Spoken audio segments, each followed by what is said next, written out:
and welcome to Witching Hours, the show that tries to bring more magic into everyday life. I'm the witch Hazel, otherwise known as Regina, and I'm delighted this evening to welcome Mark Jackson, the Chief Development Officer of the Central Texas Food Bank. Welcome, Mark. Thanks so much for having me. You could just share with our viewers, what is Central Texas Food Bank? What areas do you cover? And what are you facing now during the pandemic? Yeah, so the Central Texas Food Bank is the largest hunger relief organization right here in the heart of Texas. We serve 21 counties, so all the way up through Waco, down through San Marcos, out to like Fredericksburg area.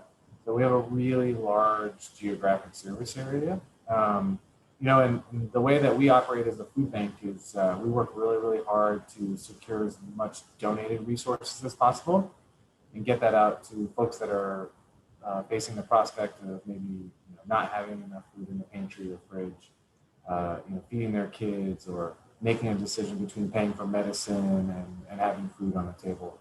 And we really do that in a multitude of ways. The primary way that we are getting the majority of our food out to this community is through a network of 250 plus other nonprofits and organizations. So we work with soup kitchens and pantries and housing programs and all sorts of other organizations that are working with folks that are facing food insecurity.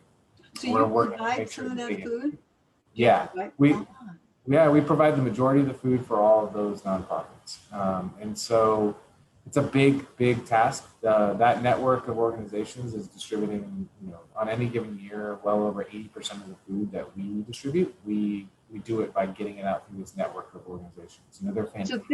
So this is part of the distribution network, because that was kind of my next question. You're talking about a huge geographic area. Do you find that there are challenges now because of the pandemic in actually distributing the food? Yeah, I mean, in general, I would say, logistics and distribution is, always going to be our biggest challenge. With 21 counties, with all different types of urban density, we have some communities that have really strong partner agencies and others that don't have any. And so we've had to develop models to figure out how to get food into those communities. But of course, the pandemic has really changed that, because some of our solutions were doing distributions in parking lots and allowing clients to walk up and go through a grocery distribution that we set up in a church or school parking lot in a community.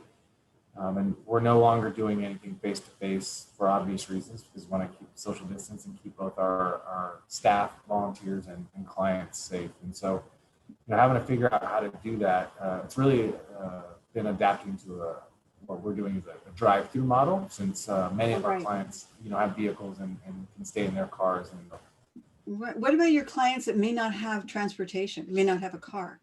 Yeah, that's been tough. I mean, for us so we've set up what we're calling mass distributions. We're doing about 8 of those a month on top of what we would normally do in terms of those local distributions, and we're serving anywhere from 500 to 2,000 families at each of these distributions. They're just enormous. The primary goal of those is to have people with cars, just because we know we can do so much in those distributions. We will not turn away somebody if they walk up. We will figure out a way to make sure that they can get something. And all of them are distributing record numbers of pounds of food out the door, just because they're seeing such increased need. And when you speak about your partners, does that include restaurants, some of which have closed now during the pandemic? But our biggest partners in that regard are retail partners. So H-E-B, Walmart, Randall's, Sam's Club, they're doing so much to make sure that the stuff that they might throw away is getting donated to us. I've also seen in my local grocery stores at H-E-B and Randall's just this weekend, you can purchase, I think it's a $5 bag of groceries that I think that goes to the food bank. That's right. Yeah. So, and then on top of donating food to us, both H-E-B and Randall's are incredible as the sort of big retailers here in town, and they continue to do fundraising campaigns for us. So yeah. So like right now, Randall's is operating where you can buy a virtual bag, $5 worth of food, or you can just make a straight donation to the food bank at the register, any amount you'd like, and that money goes directly to us. And we're incredibly excited about that because the holiday season tends to be the big time of year for donations to the food bank. It's when people think about that holiday meal for Thanksgiving or Christmas, and they want to make sure that their neighbors have that. But hunger is a year-round issue in this community. It doesn't ebb and flow with the holiday season. It's there. It's pervasive. It's 365 days a year. So we are thrilled to have partners that are doing fundraising for us in a time of year where our donations normally drop off really substantially. Right. And what exactly is the difference? Say, what would a normal or irregular year be as far as pounds of food that you distribute versus 2020? Yeah, pre-pandemic, we had a record year in 2019, distributed 52 million pounds of food. We've been growing by leaps and bounds to meet the need in the community since moving into our new facility, which has allowed us to grow. But we increased that by an additional 14 million pounds in 2020 fiscal year. And we're looking at the numbers, and we really anticipate that we're going to be seeing this type of volume for the next 3 years, and that's really what we're working towards. The next 3 years? Yeah, we worked with there were some consultants from the Boston Consulting Group that did some pro bono work for us, and they put together some scenarios for us that show, even with a vaccine rollout over this next 6 months to a year, the impacts on the economy are just going to be for so long that we're going to be seeing increased numbers of clients for at least 2 to 3 years. And so we're trying to build our model and plan and goals around that, rather than just focusing on the next 6 months, just because we know that this is going to be a marathon at this point, not a sprint. And do you see changes coming from the state and federal governments as far as support of your work? Because I'm assuming that there are certain grants and certain amounts of money from the government that goes to the food bank. Will that change? The sort of main sort of non-pandemic type of support we receive from the federal government has been it's somewhat static. It's a program called the Emergency Food Assistance Program. It's part of the Farm Bill. It's got generally bipartisan support. It's been about a third of the food we distribute every single year since I've been at the food bank for almost 11 years now. And so it's not something we're terribly concerned there. There has been food that has been available to us because of the CARES Act in response to the pandemic. That definitely is the future of that source of food is uncertain for sure. We've had some of that programming has been extended through at least April for us, we know, which is really, really good and we're excited about.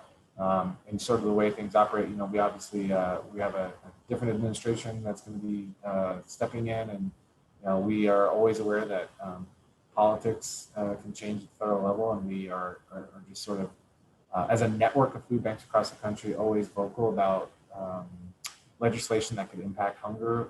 Could you talk a little bit about donations? Because am I correct that $1 in donation purchases more food than if you were simply to purchase the food in retail? Yeah, that's right. I mean, if you think about the way that the food bank does our model, so much of what we're doing is if we're leveraging your financial contributions to secure donated food that we're getting for free, but we still have to pay for drivers and trucks and fuel and that to get it. And so that really does add up to a major savings versus you going out and going to a grocery store and buying food to support us. Additionally, even when we do purchase food, and we have begun purchasing substantially more food than we have ever purchased in our organization's history during this pandemic, we are out on the open market and we're buying it from places, wholesale retailers at large quantities. And so we are getting it at prices that are substantially cheaper than our amazing supporters can go to their local grocery store and get. And so that adds up to being able to provide the equivalent of 4 meals with every dollar that's donated. So pretty hard to beat. And That's and great. I know I know our donors are incredible folks for that. I think they would struggle to be able to figure out how to provide 4 meals with $1, and that's why the food bank is fantastic. That would be pretty tough. No, but there are families who want to get involved. They want to teach their children about charity and helping their fellow man and woman as much as possible in a like personal sort of way. Are there virtual ways where they can do food drives or fundraising? I'm thinking perhaps for birthdays instead of presents, or are Yeah, there? there are. I mean, our website, to your point, is a really fantastic resource for information. So that we've done everything we can to sort of lay out the facts and the realities about just how pervasive hunger is, sadly, in Central Texas. And, 1 in 5 of your neighbors is at risk of hunger, which is just sometimes really hard to think about and understand. But to your point, we really have a lot of fantastic tools to help folks virtually raise funds for us. So you can set up virtual food and fund drives for us, and really fantastic plug and play tools. We've seen so many community members that have done that during the course of the pandemic. So many first time donors that have said, you know what, I'm going to inspire my community. I'm going to inspire my church congregation. I'm going to inspire my soccer club or whoever. And I'm going to ask them to donate to my fundraiser. Facebook allows you to log on and do a virtual fundraiser. You can do that for your birthday. There's so many amazing ways right now for people to do the work for the food bank in a safe way. So we're excited about how successful that's been, and we really, really love it when people do that because it just amplifies and magnifies their generosity. Volunteerism in general is a really key component of how we are able to do so much. In a normal year, the amount of hours that volunteers provide for us is the equivalent of probably like 60 full-time employees. It's just an incredible resource to us, and that's been majorly hit by the pandemic. We're still having volunteers come out and support us. So for those folks that feel safe and are capable, we've adapted our volunteer activities to be socially distanced. That means there's a lot less people that are working on each shift, but everybody is wearing a mask and everybody is 6 feet apart. Still figuring out how to utilize folks because it's really, really important to us.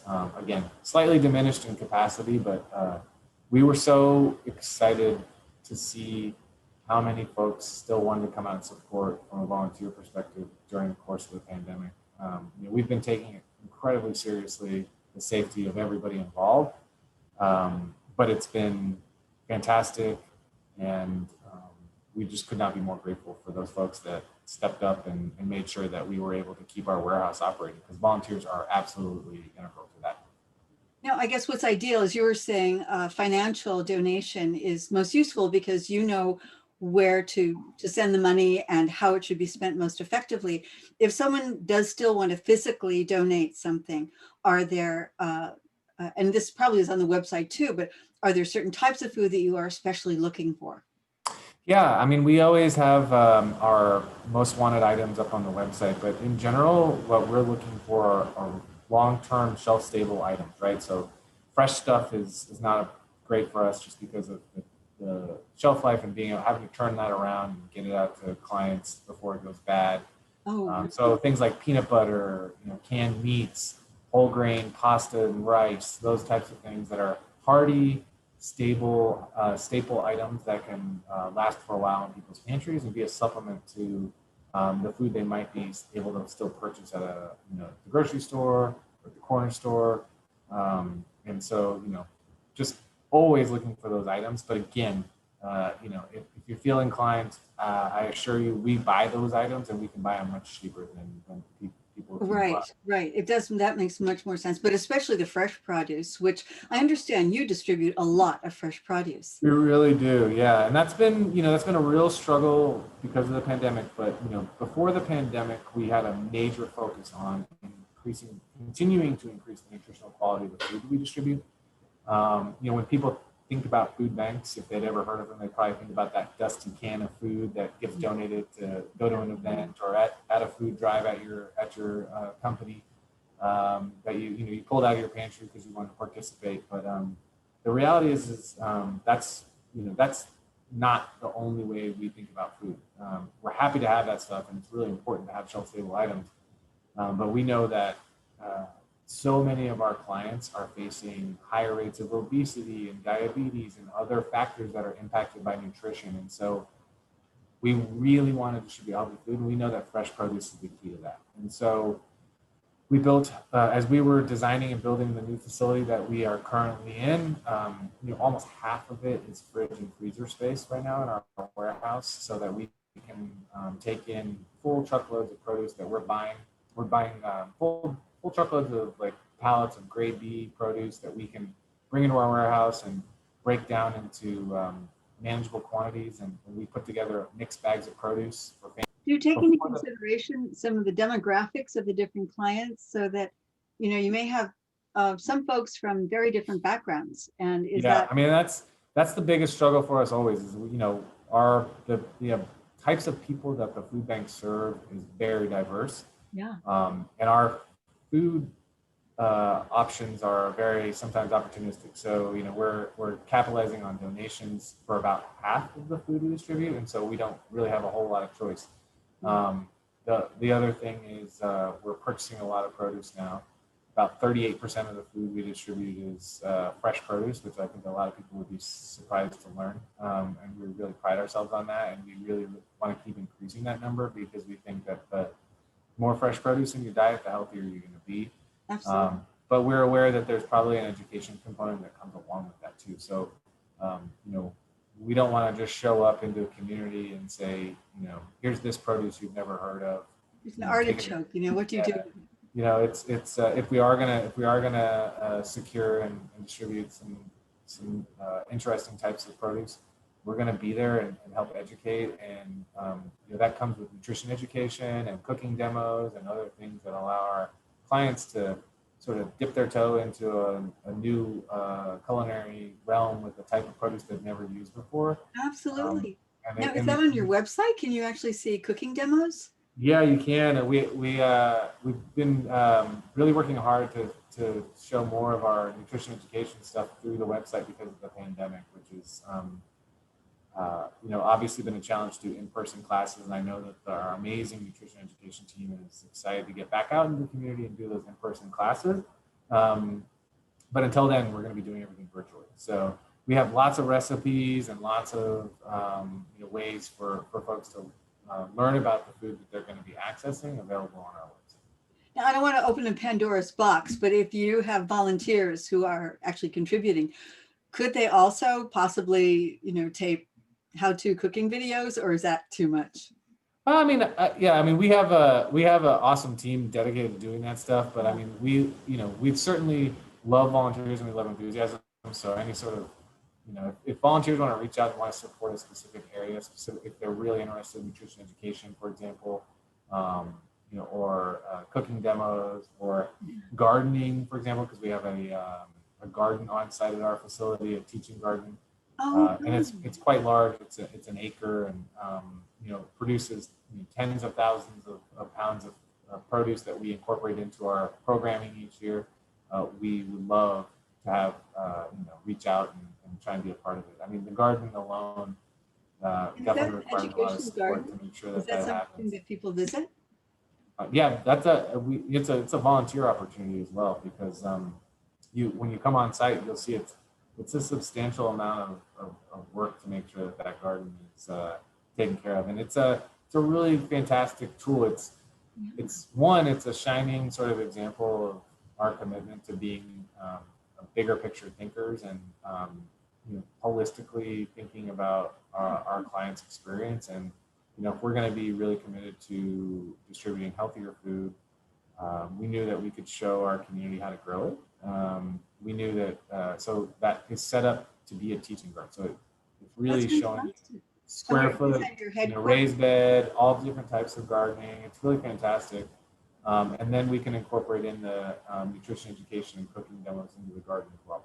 We're really excited. We're actually about to break ground on a facility that we had raised the funds for before the pandemic in our garden. It's a large pavilion that's going to have space to accommodate these nutrition education classes outside, allow for the garden volunteers to have outdoor restrooms and storage for all the garden activities. So we're really, really excited. That should be done this spring. and will be a fantastic sort of hub for that type of important activity, and also again show how important it is for the work that we're doing and the future facing thinking of us as an organization. Absolutely. And where is that one located? It's going to be right in our garden at 6500 Metropolis, right there in front of the main warehouse building. We're building this. Oh, fantastic. Yeah, it's going to be right there. So we're so excited. And so you're already working on that before this pandemic happened. We had to put it on hold. We were actually about to break ground on it, but right in March. So for obvious reasons, we put the brakes on things, but we're finally starting to get back in with the contractor, and we're about ready to start moving earth on it. It's a project I've been working on for a couple of years, and just so excited to see it come to fruition. Well, but the thing is, you were flexible and you were ready when this pandemic hit to serve what you realized was going to keep growing.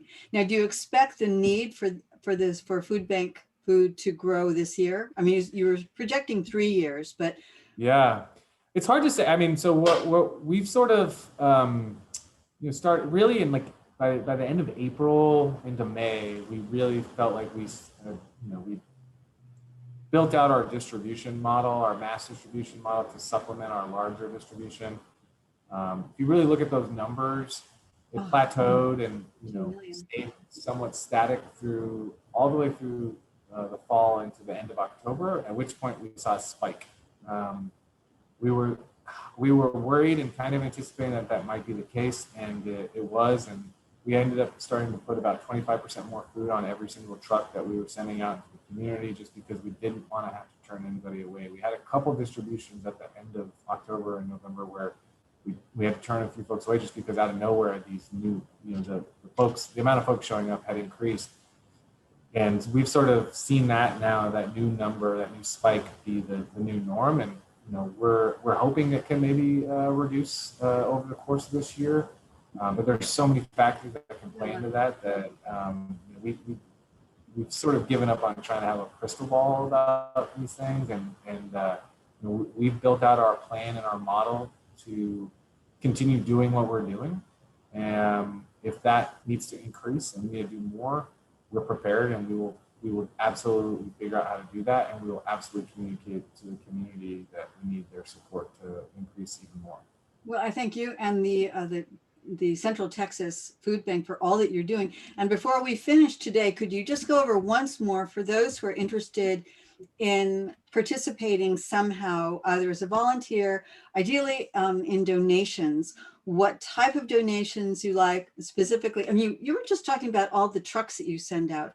All of this has to come from the funds that come to you. So I see where if someone makes a financial donation, it isn't necessarily just for food. It may also be for a refrigerated truck or means of getting fresh produce to a location somewhere. That's right. Yeah. I mean, so the biggest thing I'll tell everybody is to visit centraltexasfoodbank.org, our website. Thank you for highlighting just how robust all of the information is there. If you want to learn more about hunger nationally and in our service area here in the heart of Texas, it's an amazing resource. There's tons of information there. Our staff would always also love to engage anybody that's interested to learn more. And then there you can also learn about volunteering and sign up. We make it really, really easy to create a profile, log in, and see all of the volunteer opportunities that are available. You learn about how and where you'll do it, and also about our safety precautions that we're taking. We definitely need volunteers. We definitely need volunteers out at our mobile distributions, of which there are many. And then, of course, you've mentioned donations. We've been spending $1 million a month plus on food purchase during the course of the pandemic, where we might normally spend around $100,000 a month to purchase supplemental food on top of our donations. So it's been an incredible spike in need and an incredible spike in terms of that budget item. And so, monetary donations allow us to be able to have the flexibility to purchase exactly what we need. It allows us to pay our drivers and staff to be out in the community and access all these incredible donations. It allows us to do nutrition education and other things that help keep our clients healthy and understand how to best use the food that's being donated to them. So Absolutely. And if someone wants to volunteer, but right now is not the best time for them to do that, you said you do have virtual food drives that they can organize on their own. That's right. If you go to the how to help section of our website, you can sort of run through a list of all those options there. And definitely setting up a virtual fundraiser for us is one of them, and really easy to do. We have good technology, and we invest in the technology to make it easy for our amazing supporters to get the word out and share it with their friends and family. And you keep updates there as you see. I've already been to your website and I saw it actually lists the amount of food that you distributed last year. So is it every couple of months or so? Do you have updates? Yeah, we do, and we always, we keep that information really fresh, and put out press releases, and we have our financials and other information that's on that website. So it gives you all the details about what we've done as an organization, and of course, follow us on social media. We are really active on all those channels. If you're on there, it's a really fantastic way to find information. If you're a potential client, we post information about our distributions there. If you're interested in our fundraising campaigns, or so many of our amazing corporate partners are doing fundraisers, cause marketing campaigns. For example, if you buy a certain item, portions being donated to the food bank. Those are constantly happening. You can learn about those through our social media campaigns all the time. So I highly recommend following us and engaging with us on social media, because it's a really fast, up-to-date tool, and we're constantly putting all of the latest information on there. Well, I tell you, it's so great to hear something so positive. I mean, it's because of something so negative, but it sounds as if you are filling a need that is so desperate right now, but in a very positive way that it can involve the whole community. I will tell you, there's been a lot of things to feel really crummy about over the course of the pandemic, but I do feel lucky in my role, because I have a front seat for the amazing generosity of this community, and a front seat for the amazing work of my colleagues at the food bank, who have stepped up and risen to this challenge and really figured out a way to serve their neighbors. Care, not everything is fantastic in the world, but I can tell you that when people hear about what's happening with the food bank, they've been stepping up in a really big way. Wow, it is just awesome. Anyway, I'm afraid we're out of time, but I want to thank you so much, Mark Jackson, the Chief Development Officer of the Central Texas Food Bank. That's right. Thank you so much, Mark.